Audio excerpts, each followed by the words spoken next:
Welcome to the deep dive.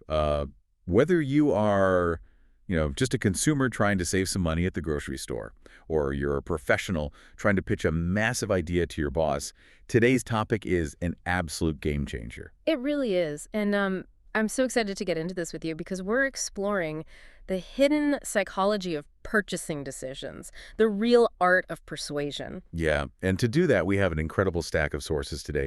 We're looking at some recent neuromarketing research, some really deep consumer psychology articles, a comprehensive guide on marketing copywriting, and even a masterclass transcript from a veteran sales trainer. Right, Dr. Sharif Hamid. Exactly. Yeah. So our mission for you today is to basically decode the exact words, the visual cues, and the psychological triggers that completely bypass human logic, the stuff that speaks directly to the subconscious mind. What's fascinating here is that while we all really like to think we are these highly rational creatures making logical, calculated choices. Oh, totally. We think we're so smart. Right. But the data proves we are almost entirely driven by emotion. Every purchase, every signed contract, it all starts as an emotional spark. Okay, let's unpack this because that is a pretty bold claim. I mean, I think most of us assume that when we buy something, especially something expensive, we've, carefully weighed the pros and cons. We've done the math. Sure, you think you're looking at the specs? Yeah, but the neuromarketing research argues that this is just the illusion of logic. Emotion actually makes the buying decision, and logic just kind of steps in later to justify it. Precisely. The brain desires the feeling first. There's this great example from the consumer psychology research about selling high-end jewelry. The pearl necklace one, right? Yes, imagine you're selling a really expensive luxury pearl necklace. If you approach a buyer and just start leading with logic, like listing the tensile strength of the string. Or the exact geographic coordinates of where the oysters were farmed. Exactly. If you do that, you've already lost the sale. If a jeweler tried to sell me a pearl necklace by bragging about the string's tensile strength, I'd walk right out. I'm buying it to feel elegant at a party, not to, tow a car. And that's the crux of it. The marketing that actually converts uses phrases like, look fabulous without breaking the bank. It targets the emotion directly. Right. The human brain it desires that feeling of luxury or that boost in status before anything else. It makes the firm decision to buy based entirely on that emotional desire. And then it goes scrambling for the logical features. Exactly.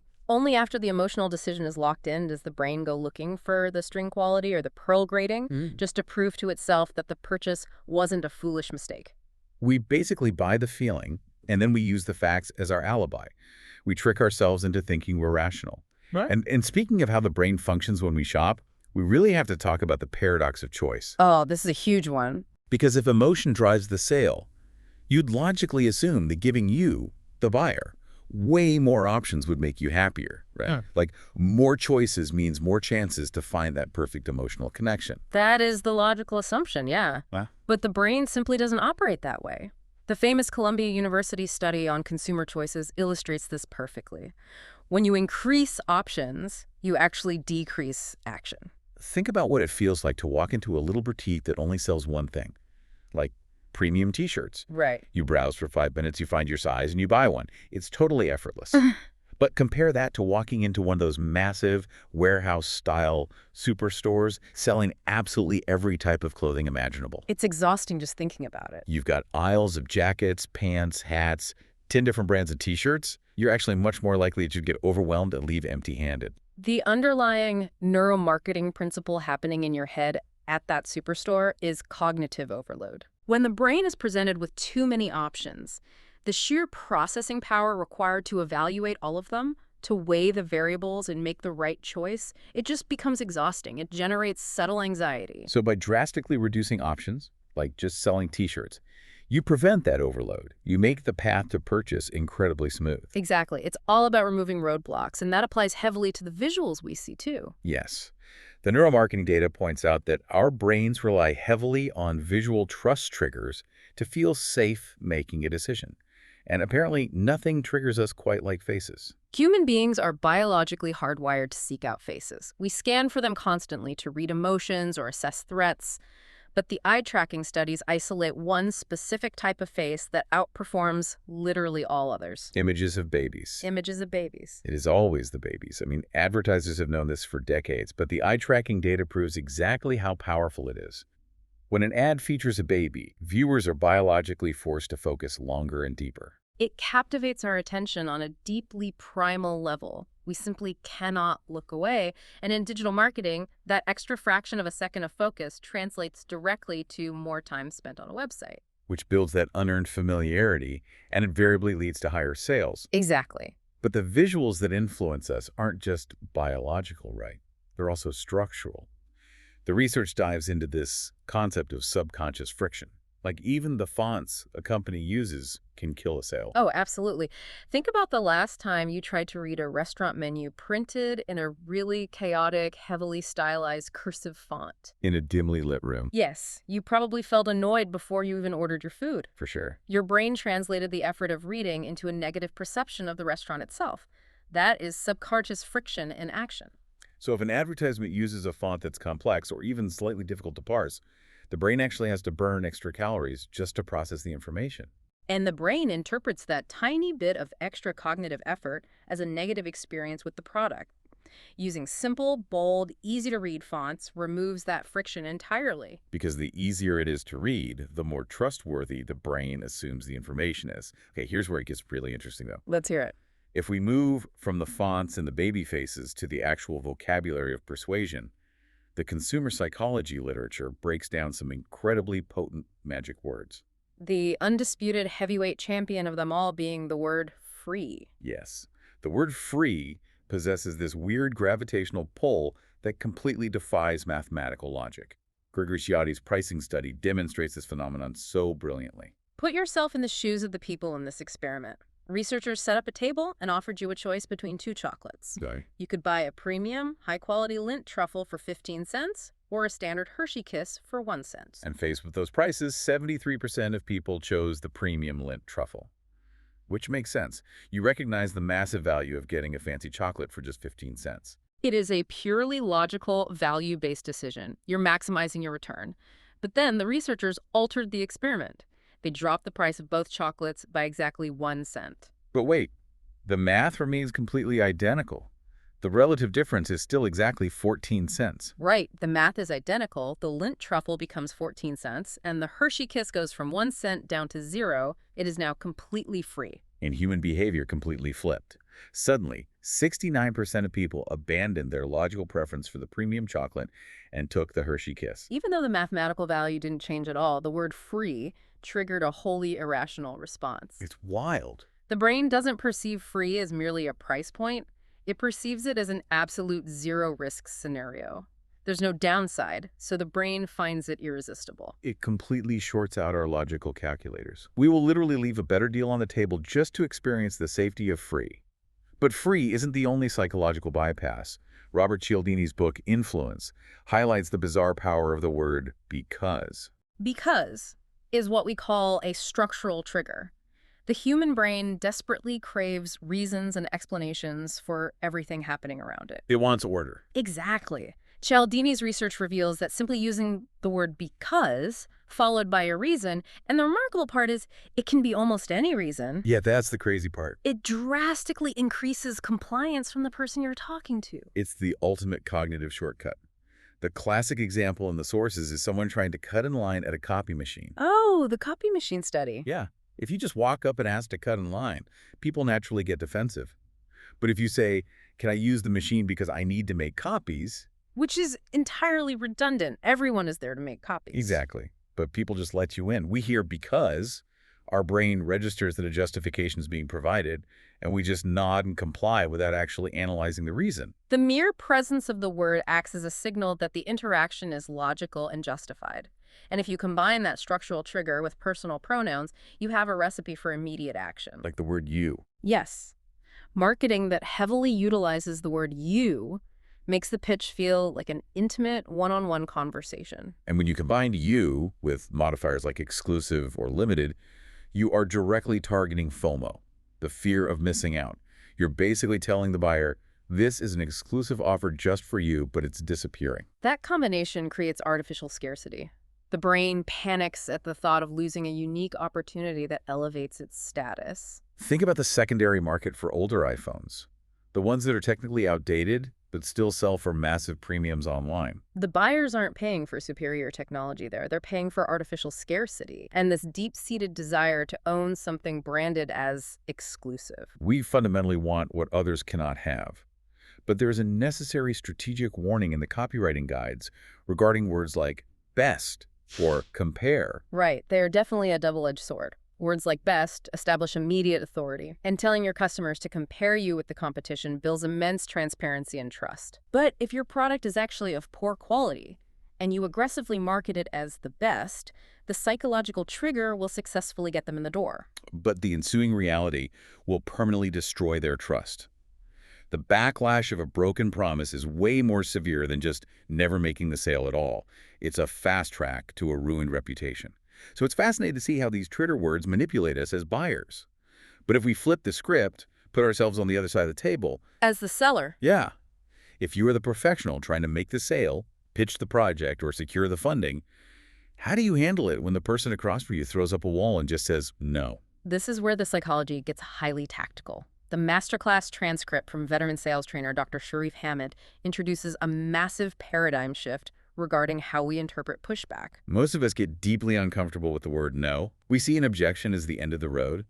But Dr. Hamid argues that an objection is actually the true origin of the sale. If we connect this to the bigger picture, a customer who genuinely has no interest doesn't argue with you. They just walk away silently. That's very true. When a customer takes the time to stop and say, your price is too high, they aren't rejecting your product. What they're subconsciously communicating is, I actually want to buy this, but I have underlying fears. I have doubts about the risk. Please help me justify this. Wow. So an objection is actually a request for persuasion. It is essentially a cry for logical reinforcement. And Dr. Hamid categorizes these cries for help into 5 distinct types of objections: price, competitors, time, guarantees or legalities, and fake objections. Identifying that final category, the fake objection or the smokescreen, is a crucial skill. A fake objection is a complaint completely untethered from reality. Like the ghost count example. Yes, if you're selling commercial real estate in a brand new development and the client says, I'm not going to invest because this entire city will probably be a ghost town in 10 years anyway. Right? That is not a grounded statistical fear. It's just an emotional excuse to escape the pressure of the conversation. You can't logically argue against a fantasy. The masterclass teaches you to largely ignore those smokescreens and gently steer the conversation back to reality. But how do you handle the real objections? Say you are pitching a service and your client hits you with a genuine price objection. Dr. Hamid outlines the yes, but framework. Because the instinct is to immediately defend your price, right? Which just creates an adversarial dynamic. The yes, but method requires you to validate the customer's objection first. So if I tell you your price is too high, you don't argue the numbers. You say, yes, you are completely right to look for a lower price.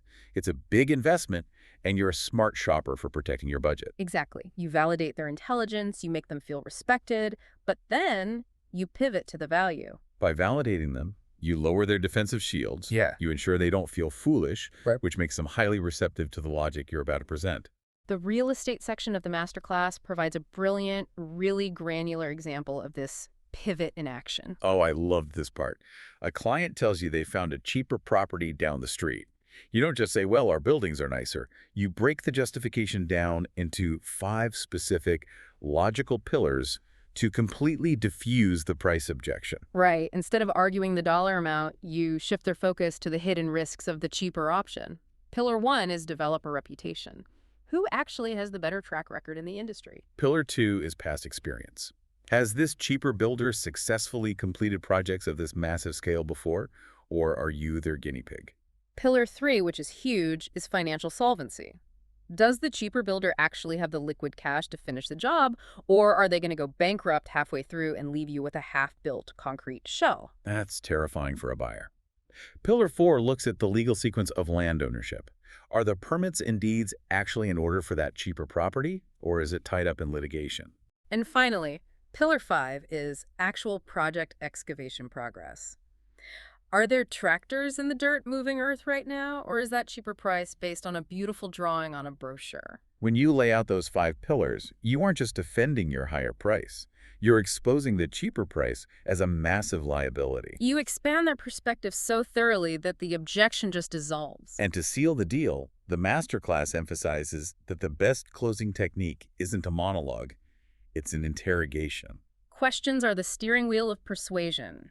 You utilize exploration questions to uncover their true fears, course correction questions to guide them back to the value pillars if they drift. And closing questions to gently corner their logic. The goal is to guide the buyer's own internal thought process so that they independently arrive at the conclusion that your product is the only safe, logical choice. It's like conversational inception. You guide them so smoothly they think the purchase was entirely their own idea. So we've covered the individual trigger words, the neuromarketing visuals, and the one-on-one sales tactics. Let's zoom out to the macro level. The big picture. Yeah. How do you take all of these psychological levers and build a global brand? The copywriting guide in our material focuses on slogans, storytelling, and selling a lifestyle. Building a brand narrative really relies on the three foundational pillars of a macro pitch. Number one, you must solve their specific problem. Number two, you must show your unique distinction. And number three, you must prove your credibility. There is a highly practical example of this in the sources for service providers. If you run a web design agency, your pitch cannot be, "We build pretty websites." That hits 0 pillars. Right. Instead, you deploy the formula. You say, "We build websites that act as automated sales funnels to fix your lack of conversions." That solves their specific problem. Then you say, we focus entirely on function and user psychology over flashy aesthetics. That is your unique distinction. And finally, here is a case study of a client who increased their sales by 40% in 2 months after working with us. That proves your credibility. It creates a complete persuasive narrative, addressing both the emotional desire for success and the logical need for proof, all in just a few sentences. So what does this all mean when we examine the absolute biggest companies in the world? How are the titans of industry using these exact psychological triggers? The copywriting guide breaks down 15 different demographic and psychographic factors, things like geography, lifestyle, and core values, to analyze why famous brand slogans are so incredibly sticky. Take Nike's "Just Do It." They are a sportswear company, but they aren't selling shoes or moisture-wicking fabric in that slogan. They are selling determination. They're targeting the universal human emotion of procrastination and self-doubt, and they're selling the emotional triumph of overcoming your own fears. It's a purely emotional play. What about Apple's classic "Think Different"? Apple is selling innovation, certainly, but more deeply, they're selling rebellion against the corporate norm. Oh, I like that. When you buy into Think Different, they are telling you that you want a cog in a machine. You are a creative visionary. It is an identity purchase. You're buying the feeling of being unique, which goes right back to the power of the word exclusive. Exactly. L'Oreal's slogan is another brilliant one. Because you're worth it. That is perhaps the ultimate masterclass in emotional justification. It connects a cosmetic purchase directly to a person's core self-worth. It tells the buyer that spending premium money on themselves isn't vain, and it isn't wasteful. It's an act of necessary self-care. It provides the exact emotional permission someone needs to pamper themselves. And it literally leverages the magic word right out of the gate, because you're worth it. It gives the brain the structural reason it craves. And finally, looking at Amazon, the everything store. Amazon built an empire by appealing to the purest, most primal desire of the modern overworked brain. Ultimate convenience. It promises to remove all subconscious friction from the buying process. You don't have to stress over comparing 10 different websites. Yeah. It's the ultimate antidote to the paradox of choice. Paradoxically, by having millions of items but putting them all in one perfectly organized search bar with one-click purchasing, they eliminate the cognitive overload of the modern shopping experience. It's brilliant. Well, we have covered an immense amount of ground today. To summarize this journey for you, whether you are navigating the chaotic aisles of the grocery store or you're sitting across a boardroom table pitching a multi-million-dollar venture, human psychology remains remarkably consistent. Very true. We all crave cognitive comfort and simplicity. We all have a deep underlying fear of missing out. We all desperately need to feel special and recognized, which is the immense power of the word "you." And ultimately, we all want a logical because to safely justify what our emotional hearts have already decided to do. This raises an important question for you to take away. Oh, an important question to ponder. The next time you confidently make a purchase, or you strongly believe you've just made a purely logical, highly calculated decision, take a step back and ask yourself, did you really decide with your brain? Or did a single, carefully voiced word like free or exclusive make the choice for you before you even realized it? That is a slightly terrifying but absolutely brilliant thought to leave you with. Thank you so much for joining us on this deep dive into the hidden machinery of persuasion and the psychology of the sale. Keep paying attention to the words around you, stay curious, and we will catch you on the next deep dive.